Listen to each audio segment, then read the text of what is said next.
Okay, let's unpack this. We're diving deep today into a topic that sits right at the fascinating intersection of cutting-edge neuroscience and practical business strategy, Hmm. our mission, to explore how a deeper understanding of the female brain, this unique blueprint and how it influences perception, values, behavior, can fundamentally transform the way you, as an entrepreneur or marketer, approach selling to women. And what makes this deep dive particularly interesting is our source material. We're looking at insights drawn from an article by Dr. Ari Masudi. Yeah. Dr. Masudi has a compelling background. He's a molecular biologist by training who transitioned into being a business consultant, specifically working with deep tech startups. Okay. And he's taken the seminal work of renowned neuropsychiatrist Dr. Lewin Brizendine, particularly her groundbreaking book, The Female Brain, and applied her findings, her understanding of neuroarchitecture and hormonal influence. Brought it to the world of business. Exactly. Sharing his thoughts on how these scientific realities can be leveraged effectively by companies targeting women. And this isn't just like academic theory either. Yeah. This is really about connecting with a market segment that holds immense economic power. Oh, absolutely. When you look at the numbers, they're simply staggering.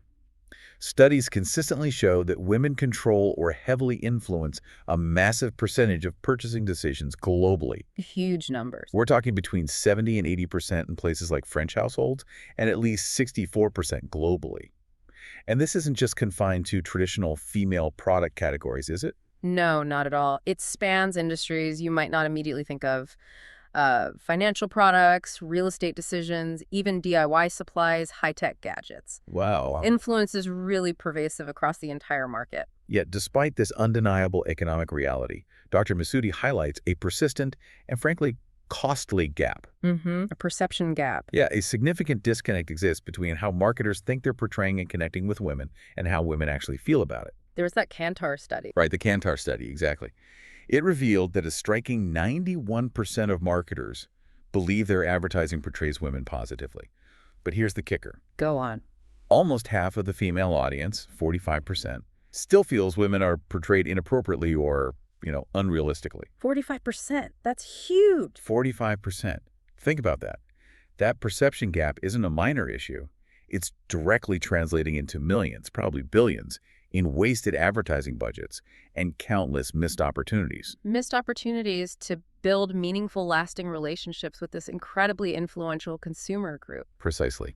So our shared mission today is to help bridge that gap for you listening. We're going to peel back the layers and explore the underlying neurological mechanisms that shape women's perceptions, influence their values, and drive their behaviors, drawing directly from Dr. Brizendine's scientific insights. As interpreted through Dr. Masudi's business lens. Our goal is tangible, to equip you with concrete strategies. Strategies to adapt your marketing approaches, refine your communications, develop products and services that truly meet specific needs.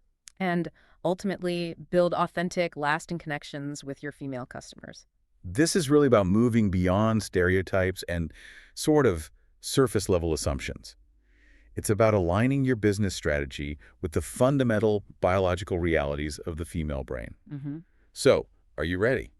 Let's embark on this journey into the intricate world of neuroscience and marketing to understand its unique blueprint. And discover how that knowledge can fundamentally transform your approach and propel your business forward. Let's start then with the fundamental biological foundations. Dr. Brizendine's work really lays this out clearly. It does. Okay, I find this initial point so fascinating because it starts by acknowledging just how similar male and female brains are at a genetic level. Right, the 99% plus similarity. Dr. Brizendine notes that more than 99% of our genetic coding is exactly the same.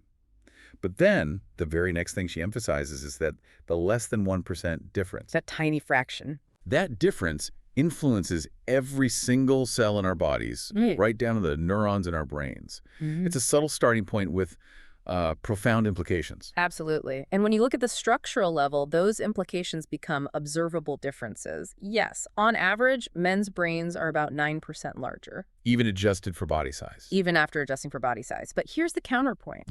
Men and women actually have the same number of brain cells. Okay, same number, different packing. Exactly. In women, those cells are simply packed more densely within a slightly smaller cranial space. Dr. Brezendine uses a really evocative phrase for Oh, this, yeah. saying it's almost like the cells are squeezed into a corset. Squeezed into a corset. That's a powerful image. Does that dense packing lead to observable differences in specific areas of the brain? Where do these structural variations show up?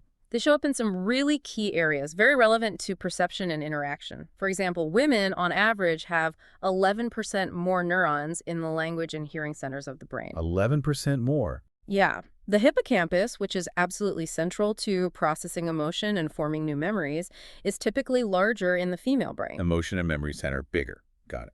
And importantly, the brain circuits dedicated to language processing and to observing and interpreting the emotions of others, those are also more extensive. So it's not just about overall size. It's about like differential wiring and density Yeah. in these crucial communication and emotional processing areas. Exactly. And this leads directly to some pretty significant functional consequences.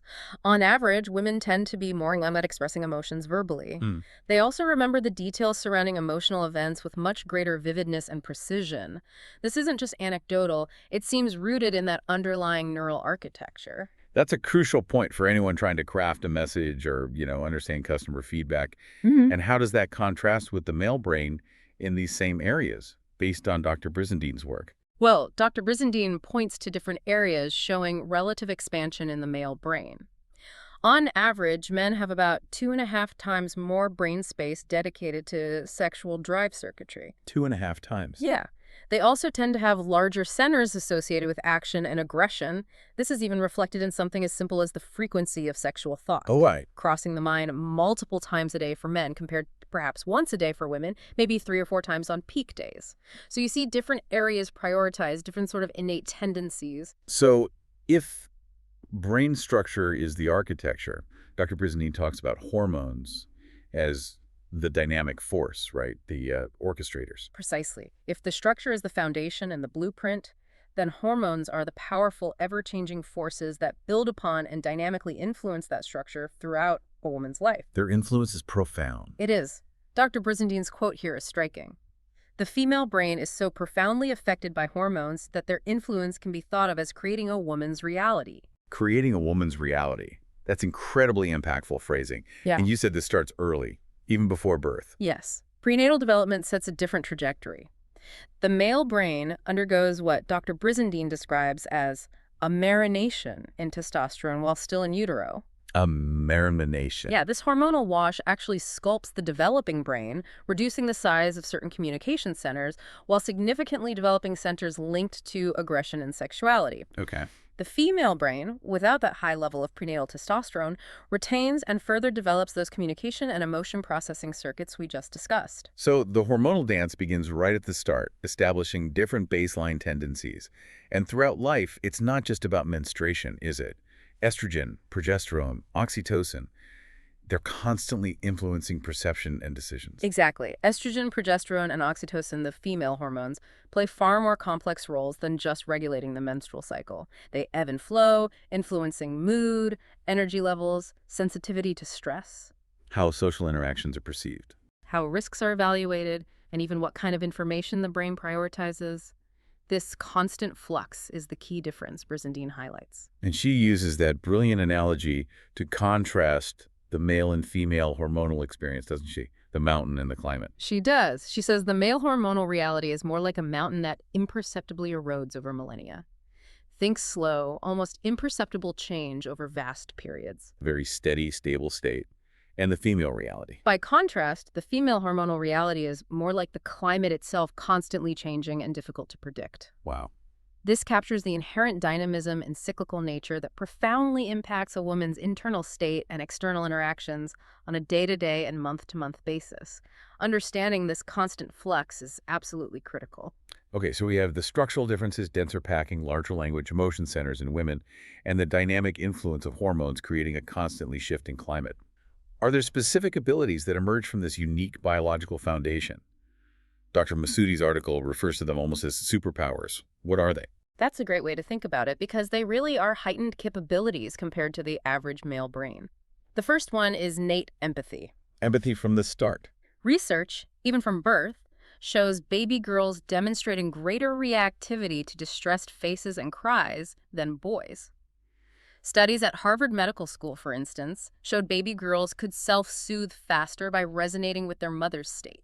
Mm. This foundational capacity for empathy develops throughout life, enabling women to become, on average, better at perceiving, adapting to, and responding to the emotional states of others. That's incredibly powerful, sensing and responding to others' emotions from such an early age. What about communication? Superior verbal communication. It seems a direct consequence of those more developed language areas. Girls typically start speaking earlier than boys Right. and possess a significantly larger vocabulary by just 20 months old, sometimes 2 to 3 times larger. 2 to 3 times. As adults, women, on average, utter 2 to 3 times more words per day than men. This facility with language allows for more precise expression of internal states and is fundamental to building and maintaining deeper social connections. It explains why verbal processing and expressing feelings can be so central for many women. What about how they experience the world through their senses? Is that different too? Heightened sensory perception is another capability. Women process sensory stimuli differently. They are, on average, more attuned to nuances. They can hear a wider range of emotional tones and inflections in a voice. Subtleties. And they tend to be more sensitive to subtle smells and touches. This allows them to pick up on environmental details and subtleties that a male brain might filter out or miss entirely. That has huge implications for product design and the retail environment, which I guess we'll get to, and the memory aspect, the detailed emotional memory. Yes, this is a widely observed difference. Women are generally much better at recalling the specific details surrounding emotional events. Like the first date example. Exactly. They can recount conversations, feelings, smells, visual details from a significant moment like that first date, or an important conversation with remarkable clarity. While the guy might barely remember it happened. Sometimes, yes, while their male partner might struggle to remember the event even happened, let alone the specifics. This ability to store and process emotional information is crucial for how women form and maintain relationships, both personal and potentially with brands. Right. If an interaction has an emotional component, it's likely stored with higher fidelity. And finally, multitasking. The idea that women are naturally better at juggling things, is there a biological basis? That seems to be supported by the neurobiology. The female brain, with generally more numerous and robust connections between the hemispheres, More connections between left and right? is structurally better equipped to facilitate parallel processing. This allows women to manage multiple tasks or streams of information simultaneously more easily, while still maintaining an emotional awareness of their environment and the people within it. Okay, so we've got structural differences, the dynamic influence of hormones creating a shifting reality, and these resulting superpowers, empathy, communication, sensory perception, emotional memory, multitasking. What does all of this foundational knowledge mean for you, the entrepreneur or marketer listening, trying to connect with women? How does this translate into strategy? This is where Dr. Masoudi's application of Brisendine's work becomes so valuable. Understanding this neurobiological basis provides a concrete foundation for strategic adaptation. It's not just interesting science. No, as he points out, this knowledge tells you how to build better connections. So what are some of those foundational adaptations based on these biological realities? What's the first step? Firstly, you need to adapt your communication style. Given women's greater emotional sensitivity and verbal facility, Right. communication needs to be nuanced, authentic, and capable of forging genuine emotional connections, not just, conveying facts or features. That makes total sense. If language centers are more developed and emotional processing is heightened, communication needs to speak directly to those areas. What else?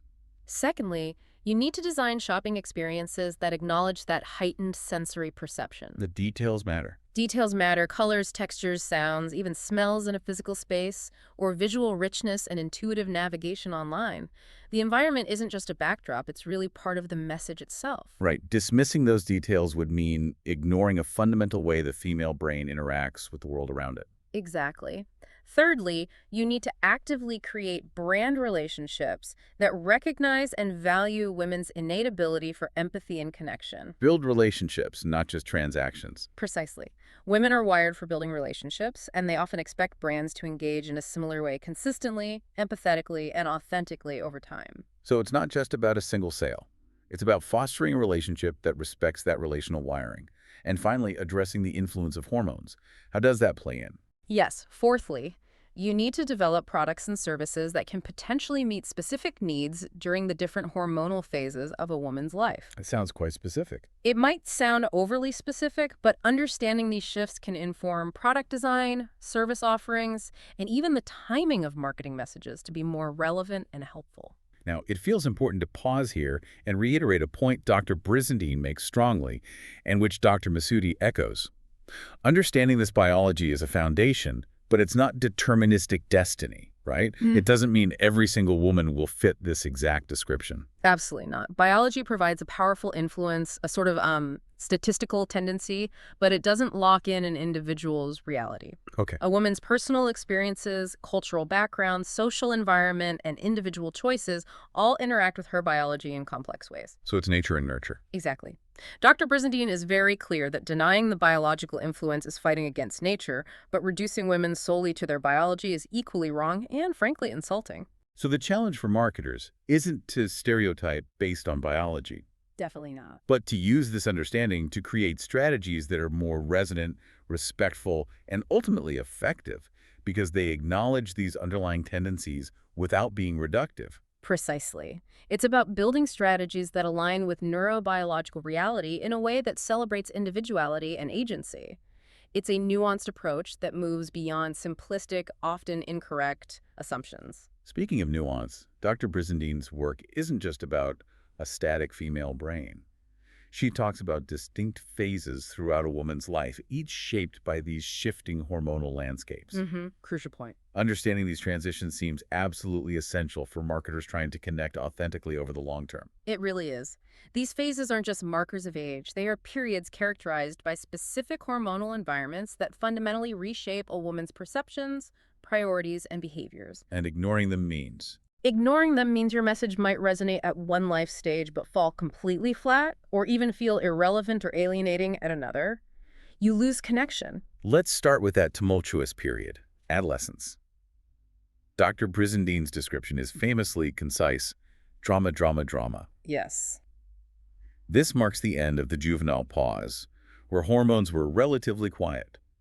Puberty arrives, bringing a dramatic surge in estrogen and progesterone. That triggers a significant reorganization of the brain, particularly in areas related to emotion and social interaction. So neurobiologically, what's happening? Well, this results in a heightened sensitivity to emotions, especially regarding social feedback. Approval or disapproval from peers becomes incredibly impactful.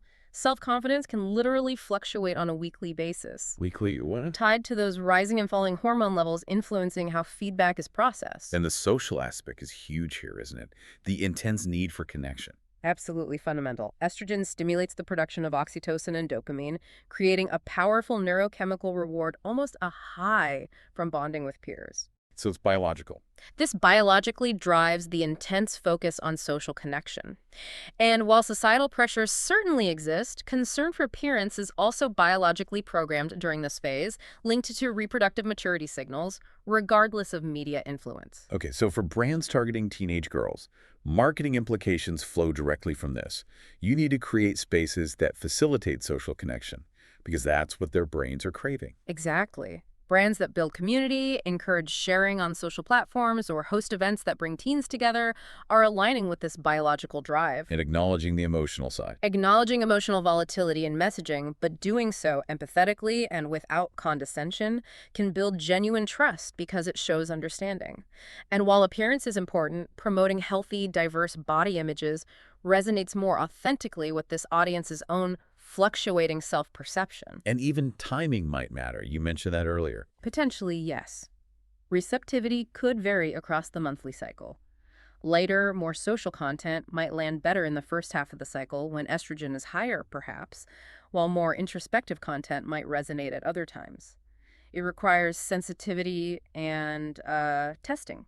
Moving into adulthood, the female brain experiences relative stability compared to adolescence, but still with powerful cyclical hormonal influences. Right, the cycles continue. This is often a period of balancing multiple roles, career, relationships, maybe family. And the brain's function reflects this. Monthly hormonal fluctuations can create productivity cycles. The follicular phase, the first half of the cycle, might be associated with more analytical, task-oriented focus, To get things done time. while the luteal phase, the second half, could lean towards more intuitive, creative thinking. Multitasking capabilities are often optimized here, leveraging peak efficiency from those interhemispheric connections. And stress response is different. Yes, the adult female brain often responds to stress by seeking social connection, the tend and befriend response, Instead of fight or flight, rather than the traditional male fight or flight. tend and befriend. That's a key difference, with implications for how women react to stressful situations, including potentially stressful purchase decisions or customer service interactions. So for marketers targeting adult women. Offering efficiency solutions is key. Products or services that help them manage their complex lives and optimize their time resonate deeply because they address a real neurobiological need for handling multiple responsibilities. Makes sense. Adapting messaging tone across different platforms and moments of the month, perhaps more analytical on a professional network, more relational on social media, can increase resonance. In community. Building supportive communities remains vital. This reinforces that tend and befriend impulse and the inherent need for connection. And celebrating the diversity of adult women's journeys is crucial, because they aren't all following the same life script, are they? We keep coming back to that diversity. Absolutely. Marketing that acknowledges and celebrates different paths, whether focused on career, family, creative pursuits, community involvement, or a blend, respects the multidimensionality of the adult female brain and avoids alienating large segments of your potential audience. Then comes a phase that sounds incredibly transformative: motherhood. Dr. Brizendine says, motherhood changes you forever. And you mentioned she means that literally on a brain level. Literally. Pregnancy and the transition to motherhood induce significant measurable changes in brain structure and function. MRI studies show temporary reductions in gray matter volume during pregnancy. Reductions, that sounds bad. But it isn't necessarily negative. It's thought to be the brain literally rewiring itself, becoming more efficient and specialized for caregiving, pruning connections, perhaps. How about optimization? Exactly. And some of these changes can be permanent. That's remarkable, the brain physically changing. What specific neurobiological shifts happen during this phase? Well, there's increased sensory sensitivity. Olfactory and auditory circuits become incredibly refined, Smell and hearing. allowing mothers to instantly recognize their baby's unique smell or differentiate their cries from others with remarkable precision. Vigilance and protection circuitry, particularly in the amygdala, goes into overdrive. The mama bear instinct. This activates what Dr. Brizendine calls maternal aggression, a fierce, instinctual drive to protect her child. And the brain's reward circuits are profoundly rewired. How so? Interaction with the baby, bonding, feeding these become the primary source of satisfaction and reward, overriding previous priorities sometimes. That brain rewiring sounds like it resets priorities on a fundamental level. So how should marketers approach women in this life stage? What are the implications? First and foremost, recognize the identity change. Marketing that acknowledges the profound, almost seismic shift in identity that occurs with motherhood, rather than just focusing on baby products, resonates more deeply. Got it. Beyond just the baby stuff. Respect sensory hypersensitivity by paying close attention to things like product smells, sounds, feeling baby gear, and textures. Minimizing irritants or overwhelming stimuli is key. Addressing safety concerns must be incredibly powerful, given the activated vigilance circuits you mentioned. Absolutely. Marketing messages that reassure a mother about the safety and well-being of her child or family tap directly into those highly activated protective circuits and build immediate trust. And connection. Facilitating connection is also important. New mothers can feel isolated, so platforms, communities, or services that help them maintain social ties or connect with other mothers are highly valued. And I can imagine sensitivity is absolutely key here. Crucially, avoid judgment. Postpartum hormonal shifts and the sheer demands of new motherhood can make women incredibly sensitive. Marketing that feels judgmental about parenting choices, body image, or lifestyle will backfire spectacularly. So non-judgmental, supportive messaging is essential. Absolutely essential. Finally, let's look at perimenopause and menopause. This transition can start earlier than many realize, often in the 40s. Sometimes even late 30s for perimenopause. Right, and involves another major brain transformation as estrogen levels fluctuate and then decline. Yes, neurobiologically, the fluctuating estrogen during perimenopause can cause temporary cognitive changes, things like transient shifts in verbal memory or concentration, sometimes called brain fog. Right, I've heard that term. But postmenopause often brings a different kind of stability. There's a release from the sometimes dramatic influence of reproductive hormones, and many women report renewed mental clarity and confidence after this transition. It's a shedding of one hormonal climate for another, potentially more stable one. And priorities can shift again, maybe outwards. They can. Caregiving circuits that were focused on children may expand or redirect towards broader community concerns, grandparenting, focusing on a partner, or even new career paths or passions. It's a phase where wisdom, experience, and contribution often come to the forefront. What does this mean for marketers trying to connect with women in this stage? Breaking the taboo is huge. Open, positive, and informative campaigns about perimenopause and menopause meet a real need and build authenticity. There's a hunger for realistic information. Celebrating wisdom. Yes, celebrating wisdom and experience through marketing that recognizes the value of accumulated perspective resonates deeply. Offering solutions to specific physical and cognitive changes associated with this phase is vital. But respectfully.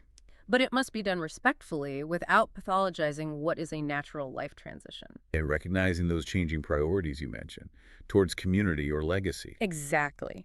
Women in this phase may be particularly receptive to messages about social impact, leaving a legacy, or transmitting values to younger generations. Marketing that aligns with these evolving priorities will connect more effectively. This entire journey through the life phases, from adolescence to menopause, really underscores the importance of a nuanced approach. We keep coming back to this point, and it feels critical. It absolutely is. While biology provides a powerful basis and highlights common trends, individual experience is always shaped by a woman's unique cultural background, social context, personal history, choices, all of it. So we have to be really careful not to fall into biological essentialism, reducing a woman's identity and potential solely to her biology. That feels like a trap. Precisely. Dr. Brizendine makes this nuanced point very clear. Biology powerfully influences but does not lock in our reality. We can alter that reality. Yes, we can alter that reality. Women use their intelligence, determination, and agency to navigate, celebrate, or even change the effects of their hormones. So the balanced perspective for marketers is key. Yeah. Recognize the very real influence of biology, understand those powerful trends, but always, always respect individual variability, agency, and the multifaceted nature of a woman's identity. Effective strategies avoid reductive stereotypes by understanding the neurobiological tendencies in a way that allows for respectful, individualized connection. Now that we've explored the biological foundations and the life phases, let's get tactical. Let's talk mistakes. Despite the significant economic importance of the female market, many companies still make fundamental mistakes. Dr. Masudi's article highlights some common pitfalls and, crucially, explains why they fail, often linking back to that misunderstanding of the female brain we've been discussing. These aren't just small faux pas, are they? They can be incredibly damaging to a brand's connection with women. Let's examine some of the most common ones. Yeah. What's the first big mistake? The excessive use of stereotypes instead of relying on data. This is the classic pink it and shrink it mentality. Or the assumption that women are only interested in fashion and beauty. It's relying on outdated cultural assumptions rather than looking at actual behavioral data or psychographics about women's diverse preferences and complex purchasing decisions. And based on our conversation about the female brain, why does this specific mistake fail so spectacularly? What's the neurological reason? Because the female brain is wired for nuance and authenticity, we keep saying it, but it's key, it's highly adept at detecting inconsistencies and emotional subtleties.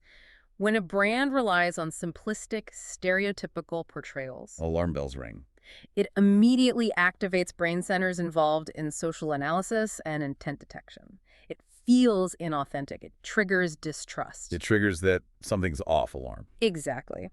Neuromarketing studies suggest women process advertising more holistically, taking in more context and looking for underlying meaning. Stereotypes feel shallow and artificial in this deeper processing, fundamentally harming how the brand is perceived long term. So the solution is straightforward, though maybe not always easy to implement. Replace those assumptions with real behavioral data, psychographics, and direct feedback from actual female customers. Precisely. Use the tools available: Mixpanel, Amplitude for behavioral analytics, Typeform for qualitative surveys, focus groups.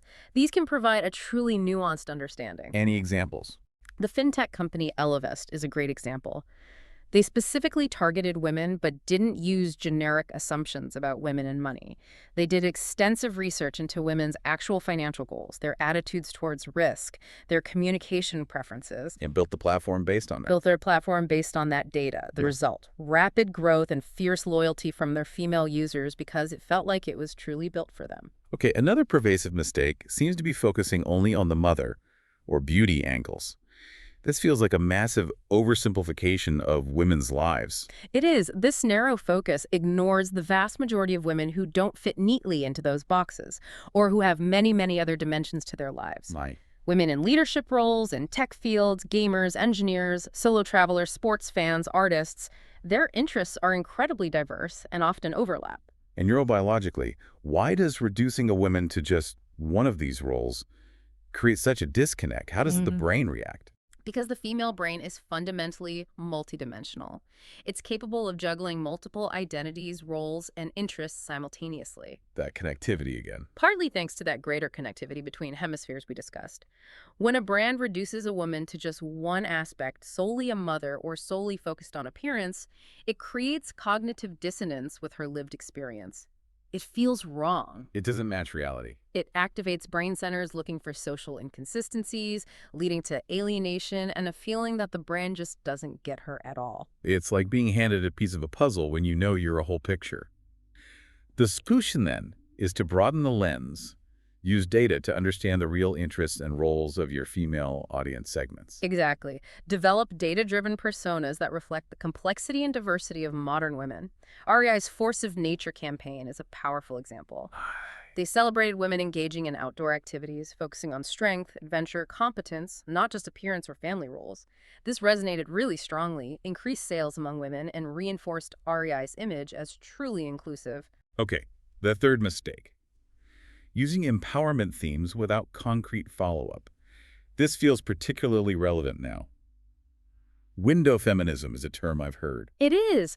Brands use powerful words like strong, independent, unstoppable, but then their internal actions, their leadership diversity, their product development processes, their workplace practices don't align. The disconnect is obvious. It's obvious and often feels opportunistic. Think of a beauty brand using an empowerment message but still relying on heavily airbrushed, unrealistic images. Or a company celebrating female leadership with an all-male board. Exactly, or an all-male executive team. And how does the female brain, with its sensitivity to consistency, react to that kind of hypocrisy? As we've highlighted, the female brain is highly attuned to social and emotional inconsistencies. Those brain areas dedicated to analyzing social intentions are more developed, So they spot the mismatch. making women very sensitive to a mismatch between words and actions. This inconsistency triggers a deep sense of distrust that's incredibly hard for a brand to recover from. Is there data on this? Yes, that She Knows Media study starkly illustrated this. While 52% of women said they bought a product because they liked its portrayal of women, a nearly equal number, 45%, had boycotted a brand specifically because they perceived it as inauthentic or hypocritical. 45% boycotting due to inauthenticity. That's a huge potential loss. So the solution here is simple but challenging. Radical authenticity and alignment. Walk the talk. Yes. Ensure your internal practices genuinely reflect your external messages. This means critically reviewing your product development processes for inclusivity, assessing the diversity of your own team at all levels, auditing your marketing materials for authentic representation, and genuinely supporting causes that have a tangible impact on women's lives. Like the Dove example. Exactly. Dove's long-running campaign for real beauty, coupled with their tangible self-esteem project, is a classic case of aligning an external message with concrete action and internal commitment. That consistency contributed to their sustained growth in a very saturated market. Okay, mistake number 4. Forgetting intersectionality. This ties back to treating women as if they're all the same, a single group. Absolutely critical error. A woman's experience is not defined solely by her gender. It's shaped by the complex interplay, the intersection of her gender with her race, class, age, sexual orientation, disability status, cultural background, religion, so many other factors. And ignoring this complexity. Ignoring this complexity means your message, however well-intentioned, will likely miss the mark for vast segments of the female audience. It won't feel relevant or true. Like a beauty standard campaign that might resonate with white, Western women but feels completely alienating in Southeast Asia, for example. Exactly that kind of thing. The female brain is highly sensitive to social and cultural context. It processes information relationally, integrating these different aspects of identity and environment into its understanding and decision-making. So ignoring the complexity. Ignoring this complexity creates a false or irrelevant message for many women, activating those dissonant centers we discussed. It feels like the brand doesn't see them. The solution, then, requires moving beyond broad strokes and getting granular, understanding those intersections. Yes, this means rigorously testing and localizing your messages. Critically, it means diversifying the teams that are creating your strategies and campaigns. Include women from diverse backgrounds in your strategy development. Test your messages across different intersectional segments. Tailor campaigns for specific cultural relevance, and crucially, actively listen to feedback from diverse community representatives. Fenty Beauty is the go-to example here, right? Absolutely. Fenty Beauty, Rihanna's makeup line, made recognizing intersectionality core to their product launch, starting with an unprecedented 50 shades of foundation to authentically serve women of all skin tones. The immediate, explosive success demonstrated the massive market appetite for this kind of truly inclusive approach. It wasn't just marketing, it was built into the product. And finally, mistake number 5, underestimating women's purchasing influence. This seems like the most fundamental error, given the statistics we started with, the 70–80% influence. It is, and yet it persists surprisingly often. Women control the majority of consumer spending, influencing decisions even in categories traditionally seen as male-dominated, like cars or finance. But they're still underrepresented internally. Yet they are still often underrepresented in key areas like product design teams, user testing groups, and even in the development of financial products or technology aimed at a general audience. And what's the direct consequence of that underrepresentation? It directly leads to products and services that don't fully meet women's actual needs or priorities, or marketing messages that completely miss the mark because they weren't conceived with a deep understanding of the female user or buyer. And the female brain notices this mismatch. The female brain is particularly adept at evaluating whether a product or service truly solves her problems and fits into her complex life. Women often spend more time researching purchases and are significantly more likely to share their experiences, positive or negative, with their networks. Word of mouth is huge. So underestimating their influence doesn't just lose you a direct sale. It loses you the potential exponential power of their recommendation and social influence. Precisely. The solution is fundamental. Stop treating women just as consumers and start integrating them into the creation process. Not just as focus group participants at the end, but as decision makers at all levels of product development and strategy. Like Apple. Apple is a good example. They made a conscious effort to include more women in their product teams, which contributed to features like menstrual cycle tracking in the Apple Watch and improvements to the health app that directly addressed women's health needs, Which increase appeal. significantly increasing the appeal of their products to female consumers who felt seen and catered to. Avoiding these 5 mistakes isn't just about damage control or being politically correct. It's about unlocking massive opportunity and being smarter. Absolutely. Understanding the female brain's sensitivity to nuances, inconsistencies, and contextual processing provides the roadmap for creating strategies that resonate on a much deeper, more effective level. So by avoiding these pitfalls, You're not only showing respect for your audience, which is crucial in itself, but you're also strategically positioning your business for lasting success in a market where women's influence is genuinely decisive. It's about smart business, grounded in neuroscience. right, we've armed ourselves with the biological understanding, navigated the different life stages, and identified the common traps to avoid. Now, let's shift our focus entirely to the proactive side. Concrete, effective strategies you can implement to attract female customers, built directly on this foundation of understanding the female brain. This is where we translate knowledge into tangible action. These strategies are about aligning your entire business approach from product development to communication to the customer experience with those underlying neurological mechanisms we've been discussing. The first strategy flows directly from avoiding that common mistake, prioritizing behavioral data over stereotypes. How do we operationalize that? What does it look like in practice? Well, it means actively investing in qualitative research. Remember how the female brain is often adept at verbalizing emotions and nuances? Right. In-depth interviews, focus groups, ethnographic studies. These are incredibly powerful tools here because they help you uncover deeper motivations, unspoken needs, and the emotional drivers behind behavior that quantitative data alone might completely miss.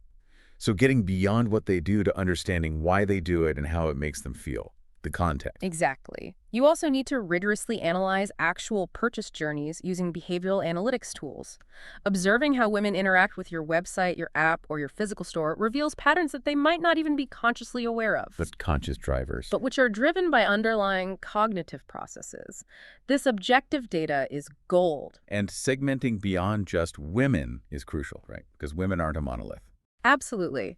Create sophisticated personas based on behaviors, values, and life goals, not just basic demographics like age or location. This acknowledges the immense diversity among women while allowing you to identify meaningful behavioral patterns and tailor your approach effectively. And it's ongoing. And remember, the female brain evolves throughout life, and so do preferences. This requires a continuous process of testing and iterating based on fresh data to stay aligned and relevant. It's not a one-and-done thing. Athleta, the activewear brand, built their success on this foundation, didn't they? You mentioned them before. They did. Athleta invested heavily in understanding the real needs of active women through extensive research and data analysis. They didn't just guess. They designed clothing that prioritized both performance and aesthetics, versatility, and accommodating different body types. Needs identified through data. Needs identified through data, not assumptions. This data-driven approach allowed them to differentiate themselves strongly and achieve consistent, strong growth in a competitive space. Okay, next strategy, developing authentic and inclusive communication. We've seen how sensitive the female brain is to inconsistencies and inauthenticity. How do brands achieve genuine authenticity? It sounds easy, but feels hard. It starts with telling true stories. Narratives create a powerful emotional and neurological connection in the female brain. Use authentic stories from real customers, employees, or founders. These resonate far more deeply than generic marketing copy. And showing diversity. Show real diversity in age, ethnicity, body type, life paths, ability not just in your external campaigns, but visibly within your own teams and leadership. That internal reflection adds credibility. That visible internal diversity adds another layer of authenticity, showing it's not just a marketing facade. People see through that now. Exactly. Adopt inclusive language, paying attention to linguistic nuances, and avoiding any form of stereotype or exclusionary phrasing. Language matters deeply. And transparency. And be transparent about your values and practices. Women are often more likely to seek out information about a company's ethics, sustainability efforts, social impact before making a purchase. They do the research. Because it addresses that underlying need for consistency and value alignment we discussed. Does this brand align with my values? Billy Razors is a prime example of authenticity done right, challenging norms. They were revolutionary in their honesty. By showing real body hair in their advertising, which was unheard of, and openly addressing the pink tax. Right, the extra cost for women's versions. The phenomenon of products marketed to women costing more than similar products for men, they struck a nerve. This radical authenticity created massive buzz, built genuine trust with their audience, and led to incredibly rapid growth and eventually acquisition. Strategy number 3. Ew. Creating shopping experiences tailored to women's preferences. This goes way beyond just adding pink paint, obviously. What does it involve? Way beyond. Remember that heightened sensory perception and the tendency to process information holistically? This means designing welcoming spaces, whether online or physical, that feel intuitive and inviting. Focus on exploration and discovery, not just pushing a transaction. Pay attention to sensory details. Like what? The visual design, the texture of materials, in-store or even on packaging, sounds, music, noise levels, and potentially even subtle scents in a physical environment. These details contribute to the overall feeling. Making the environment itself part of the positive experience, not just a container for products. Precisely. Facilitate information searches.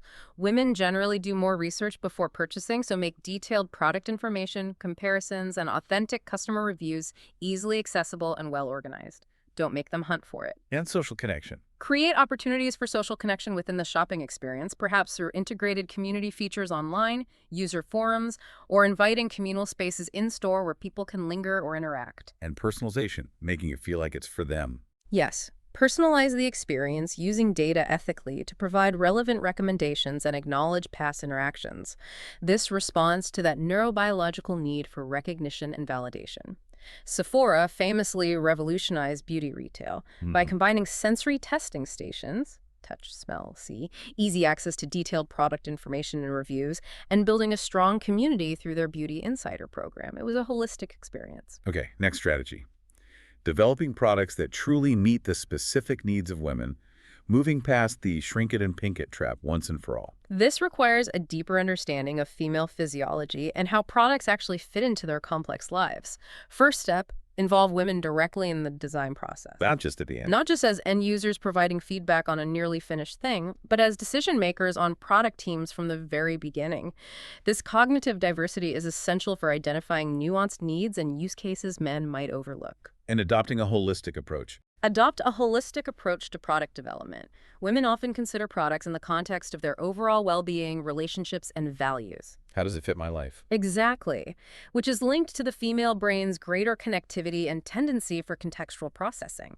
It's not just about the isolated function of the product. So it's not just about the product itself, but how it integrates into their life and aligns with their values. Exactly. Consider hormonal fluctuations where relevant. Products or services that acknowledge and adapt to different hormonal phases or life stages, from monthly cycles to pregnancy to menopause, can offer unique value and demonstrate real understanding. And functionality plus aesthetics. And prioritize functionality and aesthetics. The female brain often appreciates solutions that are not only effective and solve a real problem, but are also visually appealing and harmoniously designed.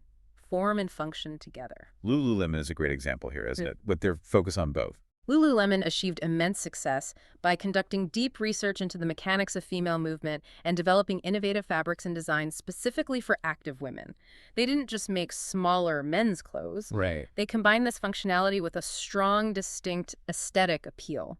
Their products solve real problems while looking great, building an incredibly loyal customer base and supporting those famously high margins. Okay, the final strategy is establishing a lasting relationship of trust. Uh, Given the female brain's sensitivity to relational nuances and emotional coherence, trust seems paramount for long-term loyalty.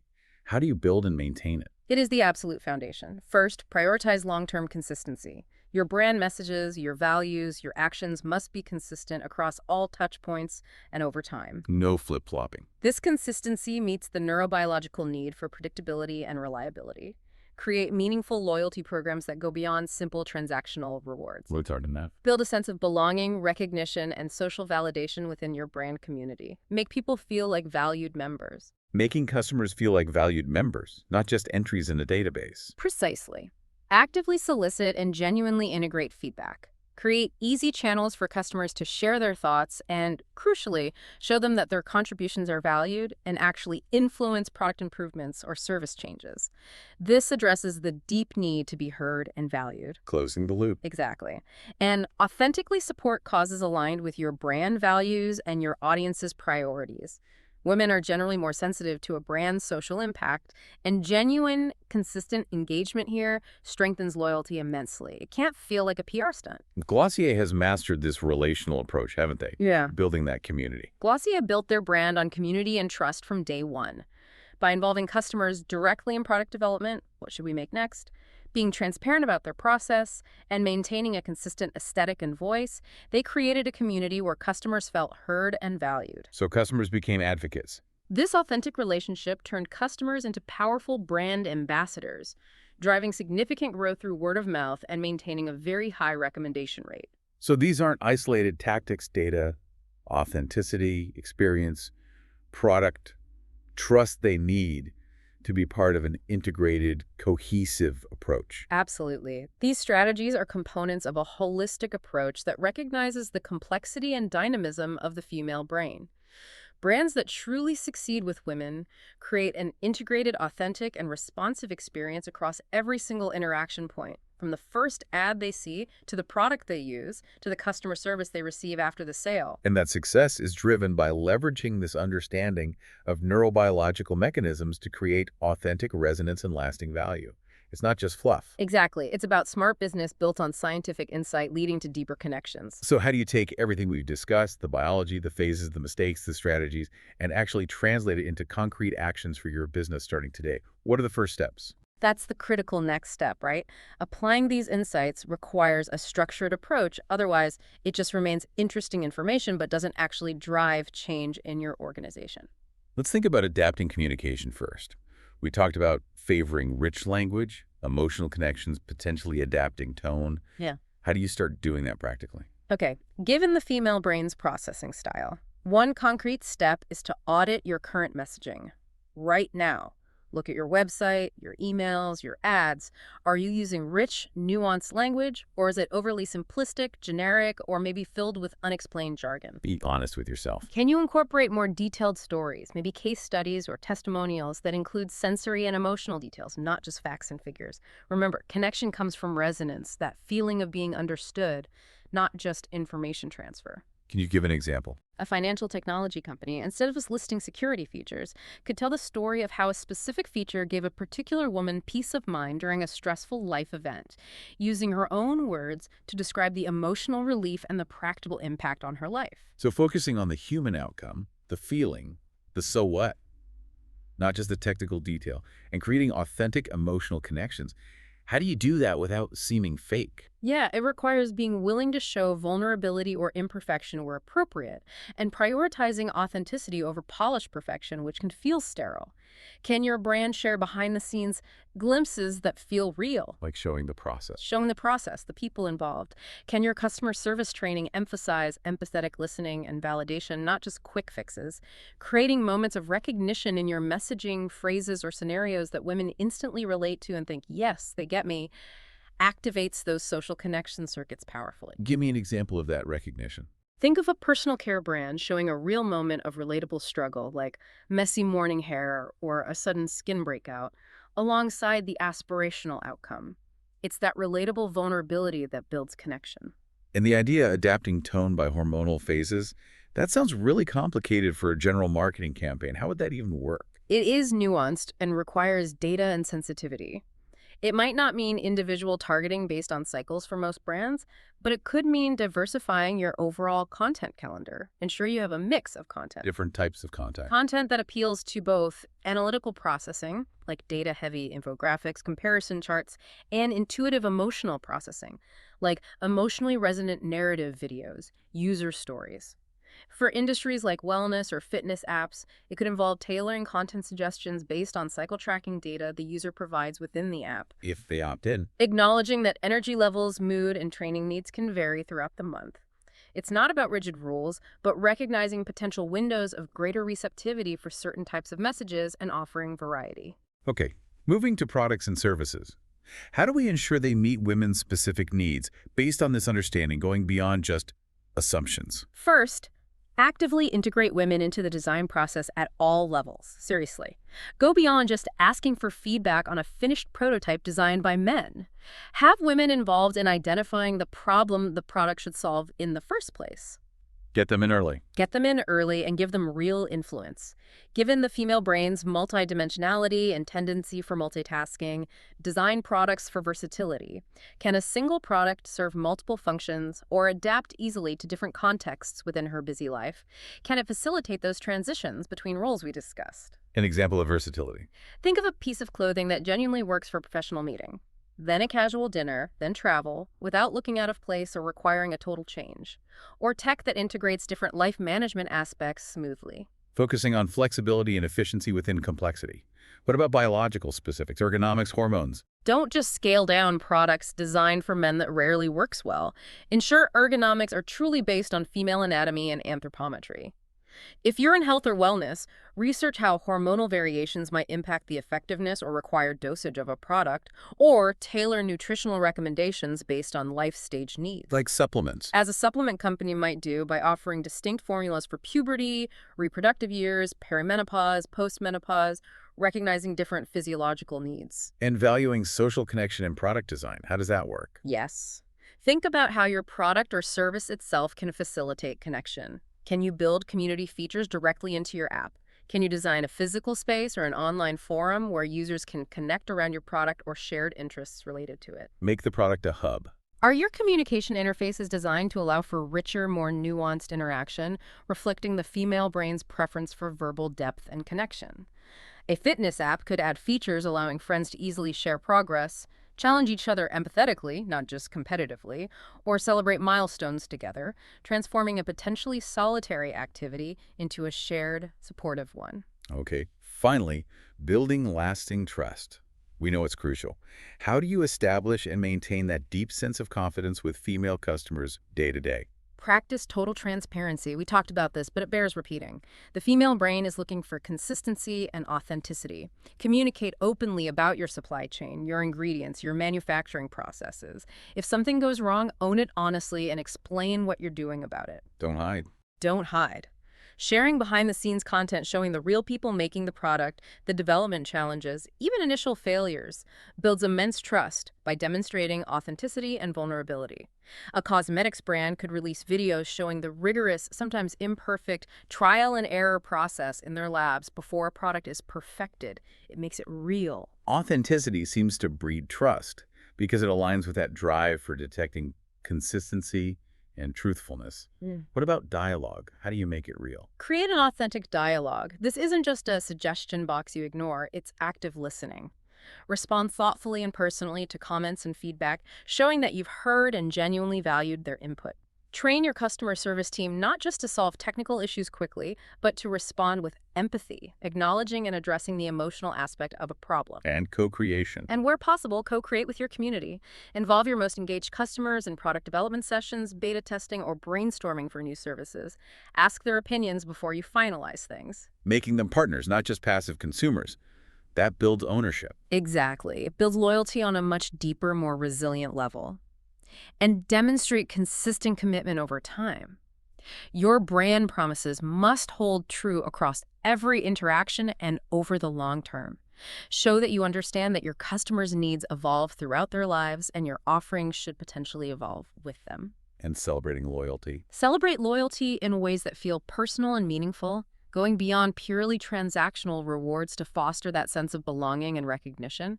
A baby care brand could offer specific support or product lines that grow with the child through toddlerhood and preschool, demonstrating an understanding of the evolving journey and maintaining the relationship beyond infancy. This all sounds like a significant shift for many businesses. It's a lot. Where's the best place to actually start tomorrow? What's step one? Don't try to boil the ocean or implement everything at once. That's overwhelming. Start with an assessment. A real honest look in the mirror. Analyze your current customer data specifically through the lens of gender and behavior. What proportion of your customers are women? How do their conversion rates, lifetime value, basket size, and recommendation rates compare to men's? Audit yourself. Audit your current communication. Does it rely on stereotypes?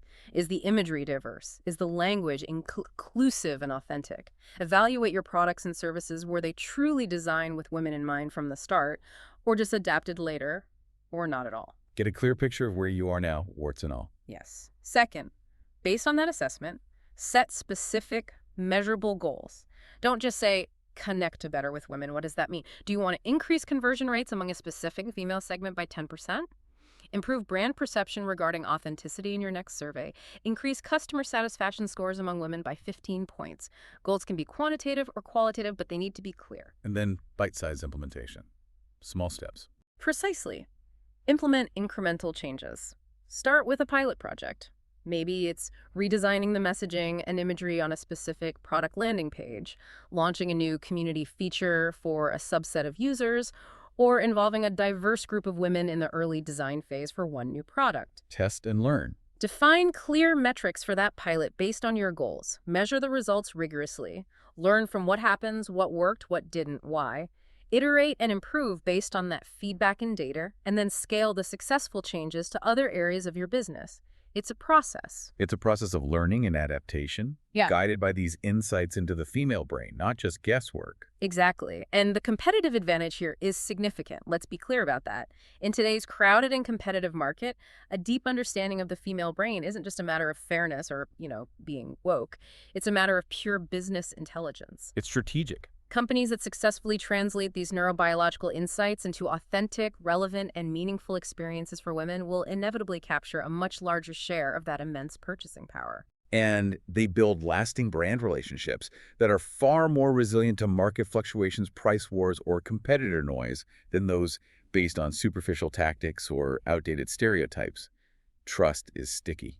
As Dr. Brizendine stated, and Dr. Masudi emphasizes in his application to business, Understanding how the female brain works, what motivates it, and what satisfies it isn't just a matter of political correctness or fairness, it's a matter of business intelligence. That quote sums it up perfectly. Those who recognize this reality and act on it thoughtfully and respectfully are the ones who will truly succeed in establishing authentic and lasting connections with the female half of their potential market.